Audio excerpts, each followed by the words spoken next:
Hoy, ka-coffee! Good morning, Luzon, Visayas at Mindanao. Ayan, kumusta kayo, ka-coffee? O, nabalitaan nyo na? Ang bilis kumilos ng International Criminal Court, yung pre-trial chamber 1, abay meron na agad desisyon at ibinasura na agad itong request ng kampo ni Duterte. Kasi ang ginagawa ba naman, ka-coffee, kung nyo natatandaan, blinag na natin ito, di ba? Ang request ng kampo ni Digong, ng kanyang mga abogado dyan sa ICC, ay ilimit yung mga biktima na tatayo bilang witness dyan sa ICC. At ang hinahanap nila, dapat ito raw ay may passport, dapat ito may national ID. Kailan ba naganap yung tukhang na yan ni Digong? 2016, 17, 18, 19? Hindi pa uso yung national ID niya. Ano ipipresenta ng mga biktima, yung pamilya ng mga biktima dyan sa ICC, kung wala silang national ID? Ang ginagawa kasi dito, ang gusto kasing mangyari dito ng kampo ni Digong, o sige, lilimitahan namin na kapag wala kang national ID, kapag wala kang passport, hindi ka pwede i-consider na suspect.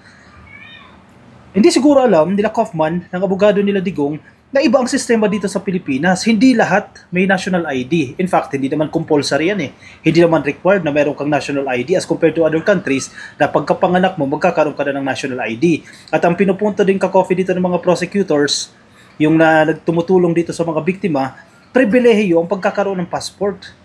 At ang mahihirap na usually, yun ang mga biktima niyang tukang ni Digong, mga mahihirap, walang passport. Mga ilan nila siguro dyan merong passport pero karamihan walang passport. So ang gustong palabasin dito ng defense ni Digong, sige, limitahan natin sila. Total, hindi naman nila kayang i-produce ng national ID. Hindi nila kayang mag-produce ng passport. Ibig sabihin, hindi sila pwedeng tumayo bilang witness dyan sa International Criminal Court. Aba, sobrang panggigipit naman yan. Oh, buti hindi sila pinanigan. Hindi sila kinampihan ng mga judges. Nagkaroon na po ng desisyon ng mga judges dito sa ICC. In fairness, ha?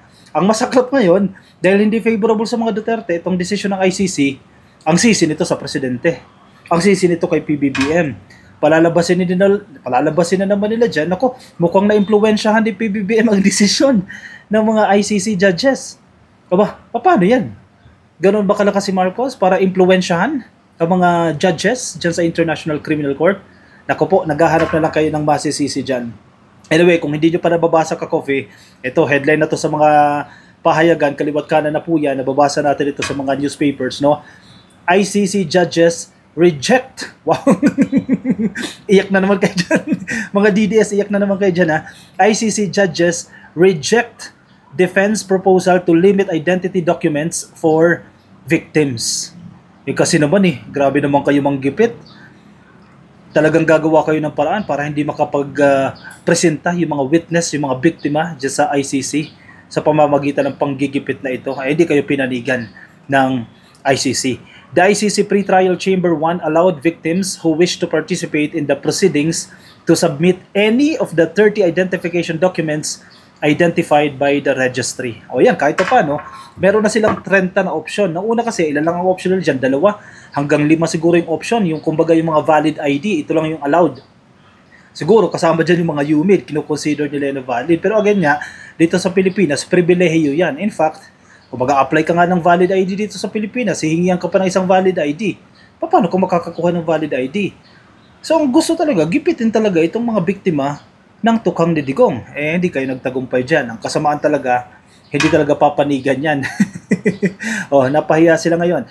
Pre-trial judges of the International Criminal Court or ICC has rejected the proposal of the defense team of former President Rodrigo Duterte to limit the verification process for the victims of his bloody campaign against illegal drugs. Ito yung tinatawag nating tukhang. Ang kaibahan kasi dito ka-coffee, sa ICC, no, ay kukumpara natin dito sa Pilipinas. Nung isang araw, napag-usapan na rin natin ito. Yung mga dokumento, yung mga ebidensya, dinidisclose halimbawa ng prosecutors, yung grupo nila Conte, di ba? Ito yung initial items, number of items, i-disclose yan doon sa defense, sa kampo nila Digong. So bago pa man sumalang doon sa hearing, alam na nila kung ano yung mga ebidensya na hawak ng prosecutors, bakit na-issue ng warrant of arrest. Lahat ng items yan, i-disclose. At lahat yan naka-database. As compared dito sa Pilipinas, may hahanapin kang ebidensya, sige, buklat ka, o nasa ang page number yan, anong memo yan, anong resolution yan, anong pronouncement yan, audio-video file yan. As compared dito sa ICC, naka-database, so mabilis nila matatrack yan. Nung pinag-usapan natin ng isang araw, libo-libo ka-coffee, yung mga items o yung mga ebidensya na ipipresenta dyan sa ICC, sangkaterba po yan at naka-database dyan. At initially, 2 suspect muna ka-coffee yung haharap dito sa proceedings, no? Pleading pala ito, ka-coffee, no? Yung magaganap sa Setyembre, hindi pa talaga yung trial, no? Hindi pa talaga hearing yan, the usual na may interrogation, no? Ito po confirmation of charges lamang. Babasahin kay Digong ito yung mga charges sa kanya at ano yung pleading niya, guilty ba siya or not guilty. Diyan sa September na yan. Pero may haharap na pong suspect dyan. Kasi kung nagtagumpay dito yung defense, kung nagtagumpay dito yung kampo ni Digong, paano kung yung dalawang witness na yan wala silang dokumento doon sa nare-require na defense, halimbawa passport ng national ID, di makakatayo doon yung mga witness. Buti na lang hindi ang kinampihan ng ICC judges. Ito na, masakit sa damdamin nito, ha. Mga DDS, pasensya na kayo, ha. In a 20-page order on the conduct of confirmation proceedings, the ICC Pre-Trial Chamber 1 accepted the proposal of the ICC Registry. Yan yung opisina, ka-coffee, within the ICC, no? Accepted the proposal of the ICC Registry regarding the types of documents that may be accepted to identify victims who wish to participate in the proceedings. In short, pinapalawak nila yung options ng mga biktima, yung mga kaanak ng biktima, ng mga dokumento na pwede nilang magamit para makilala, ma-identify yung mga biktima. As compared nga noon, na masyadong limited lang. Limited sa passport, limited sa national ID, na imposible nga, ka-coffee, sa dinami-dami ng biktima niyan, hindi lahat yan may passport, hindi yan lahat may national ID. The registry, which is in charge of non-judicial aspects of the administration of the servicing of the court, earlier submitted a list of 30 identification documents that it recommended to be accepted as proof of identity for victims, applicants, and persons acting on their behalf. Ito yung sinasabi natin. Actually, ang ICC, sobrang generous di ba? Una, generous na sila doon sa bilanggo. Sobrang generous kay Digong Napakaluwag nila. Napakaluwag sa defense. In fact, ipapaalam pa nga sa inyo, di ba? O ito yung mga ebidensya laban sa'yo. So, mapaghahandaan mo yung kaso. Ano pa? Dito sa mga biktima. Biktima yung pinag-uusapan natin dito, ka-coffee. Kung yung suspect nga, sobrang generous ng ICC doon sa suspect, ano pa doon sa biktima? Ito, form din ng generosity ito ng ICC na sige, i-limit natin, meron kayong 30 documents na pwede nyo pagpilian. Sana naman doon sa 30 na mga dokumento na yan na pwede nyo pagpilian kung ikaw ay biktima o isa kang anak na sa biktima, kahit pa paano, ma-produce mo man lang, kahit isa man lang doon sa mga documents na pwede mong pagpilian para makilala yung biktima, di ba? Kasi yan naman ang argument ng mga DDS Yan yung claims nila In fact, si Sara Duterte, meron siyang pronouncement noon ang sinasabi niya, hindi man totoo yung 30,000. Kasi estimate lang yan ng human rights group. Sino daw yan? Nasaan yung mga pangalan na yan? Ang pinag-uusapan natin dito, hindi 30,000. In the very first place, ka-coffee, hindi 30,000 na kaso yung nakasampa dyan sa ICC. Ilan lang yan? Less than 100 nga lang yan More or less 100 cases lang yan. Wala tayong pinag-uusapan dyan na 30,000. Yung lumalabas na 30,000, yan po yung lumalabas sa media. Magkaiba yan. Huwag niyong pinaghahalo. Yung 30,000 sa media, yung mga pinag-uusapan dito sa Pilipinas ng mga human rights group, ibang usapin yung nandiyadyaan sa ICC. Parang 43 lang ata yan or basta less than 100 yung kaso dyan. Kasi kung matatandaan ninyo, final yung kaso na yan 2017. Si Digong tumayo yan 2016 to 2022. So marami pang kaso dyan ang hindi pa naisasama doon kaya mas kaunti, ka-coffee. Less than 100 pa lang yung naisampa nila dyan sa ICC. Defense lawyer Nicholas Kaufman, in response to the registry's proposal, said the non-sequential list provided by the registry unjustifiably expands the identification regime set out by the Philippine Social Security System. He said the pre-trial chamber should insist on the production of a national identity national identity card and or a passport containing an up-to-date photograph. Ang kapal na mukha ng defense na to, ka-coffee. Si Kaufman kasi hindi niya naman naiintindihan kung ano nangyayari dito sa Pilipinas Ang gusto niyo mangyari, hoy, judges ng ICC, i-demand ninyo ang passport. I-demand ninyo ang national ID doon sa mga biktima. Ano ka, sir? Hello ka ba? Alam mo ba yung sitwasyon dito sa Pilipinas na hindi lahat ay may national ID tapos gusto mo utusan yung mga judges dyan sa ICC na pilitin lahat ng witness na yan mag-produce ng passport at up-to-date pa di ba yung validity ng passport natin 10 years? O kung nasa year 1 ka pa lang, di outdated na yan. O kung nasa 8 year ka na ngayon at kinuha mo yung passport mo 8 years ago, which is valid pa naman dito sa Pilipinas dahil 10 taon yung validity niyan, ang gusto nito ni Kaufman, mag-renew ng passport? Grabe naman demanding yan. Diba? Sa estilo talaga ng defense, talagang gigipitin ka talaga kapag mahirap ka talaga, kapag wala kang kakayahan, lalo ka pang ibabaon eh. Lalo ka pang i-DDN. Buti na lang, itong ICC judges may compassion doon sa mga biktima. Generous doon sa mga biktima. In their absence, ito na ha, in their absence, he said other identification documents should be accepted in a staggered fashion mandated by the Philippines SSS. Limiting the range of identity documents enhances the reliability of the identity verification process and significantly reduces the risk of fraud. Yan yung pinag-uusapan natin na nakaraan. Kasi ang pinupunto ni Kaufman, para maging patas tayo dito, no? Ang pinupunto ni Kaufman, kapag hindi kasi na-produce yung mga dokumento na yan, halimbawa passport at national ID, magiging prone sa fraud, magiging prone sa pandadaya o pamimeke. Baka naman kasi hindi naman talaga sila biktima, 'di ba? Kasi hindi natin ma-verify yan kasi yung mga ID na ginagamit nila hindi valid ID. Yun yung concern ni Kaufman. Pero sir, maraming proof pa na hawak kayo ng prosecutors kung paano ma-identify na talagang sila ang mga biktima. In fact, may mga CCTV recordings, may mga footage ka-copy ng CCTV kung saan pinagtutukhang ng pulis yung kanilang mga kamag-anak. May CCTV footage na nililihis yung CCTV para hindi makita yung ginagawa nila. May mga video recordings ng pagtukhang. Hindi pa ba sapat yun?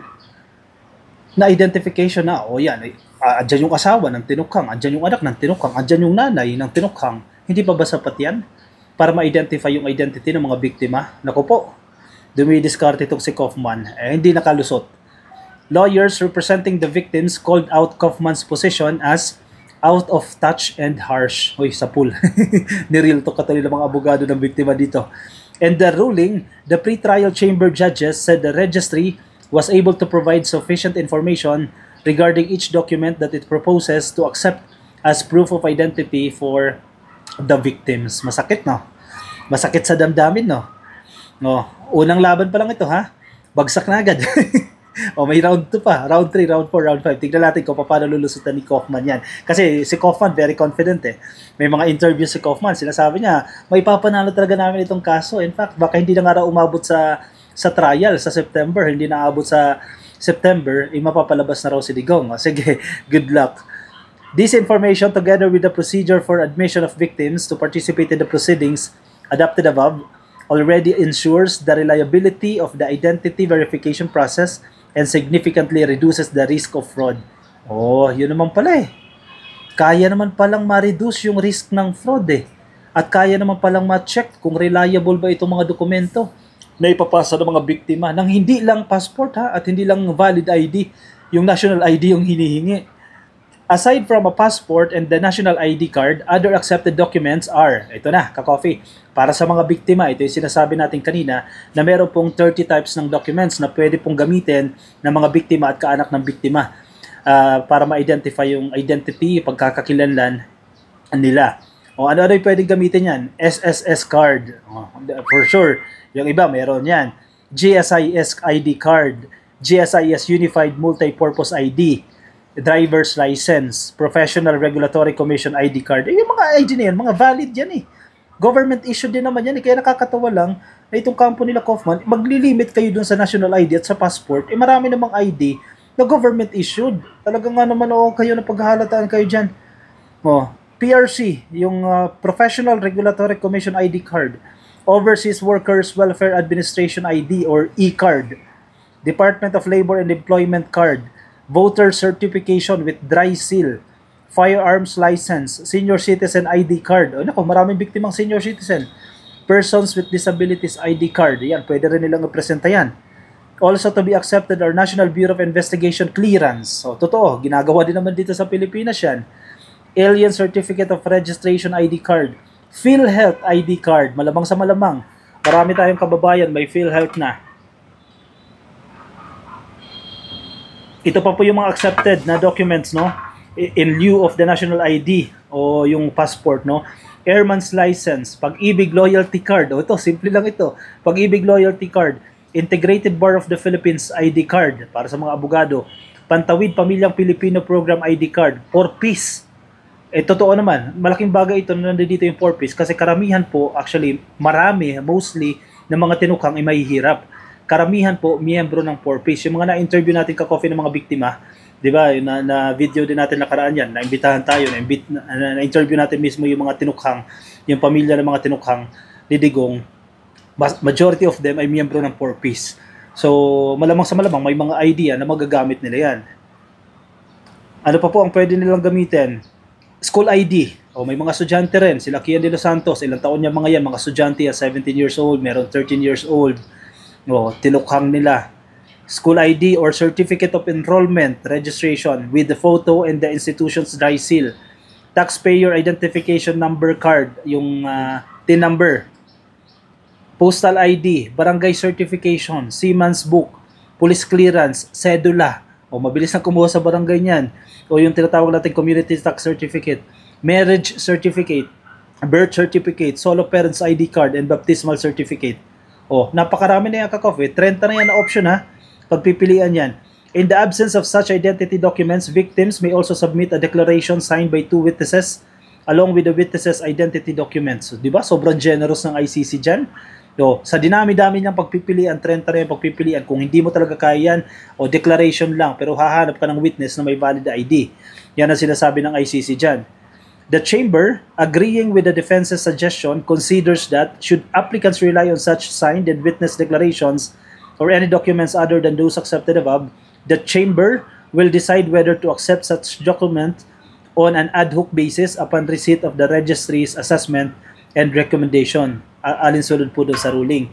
So, ang pinupunto doon, worst case scenario ka-coffee, wala kang dokumento doon sa 30 out of the 30 documents na allowed, wala ka talaga, di ba? Declaration ka na lang may witness. Yun nga lang, medyo mas mahirap ang proseso doon kasi ad hoc, lahat ng judges, lahat ng tao na involved dyan, i-assess nila, valid ba yan, and yung decision nila kung i-accept nila o i-reject. Pero ako, kung ako isa sa mga biktima, isa ako sa mga tatayong witness dyan, maghanap na kayo doon sa 30, mabilis lang naman kumuha, NBI clearance, mabilis lang kumuha, cedula, mabilis lang kumuha, di ba? Ano nyo na yan, sikapan nyo na yan para makuha nyo na yan. Marami naman tumutulong ka-coffee sa mga biktima, no?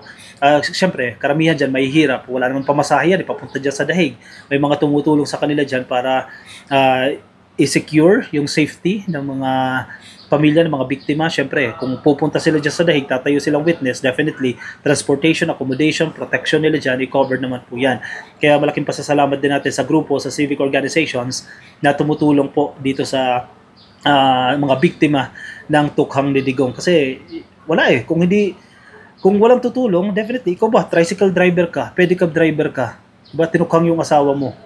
Anong laban mo? Pagkain mo nga lang sa araw-araw hirap ka na magkakaso ka pa, di ba? Kung walang tumutulong, wala hindi mo talaga makakamit ang hustisya kasi mahirap ka Buti nga may mga tumutulong na grupo ng mga pare.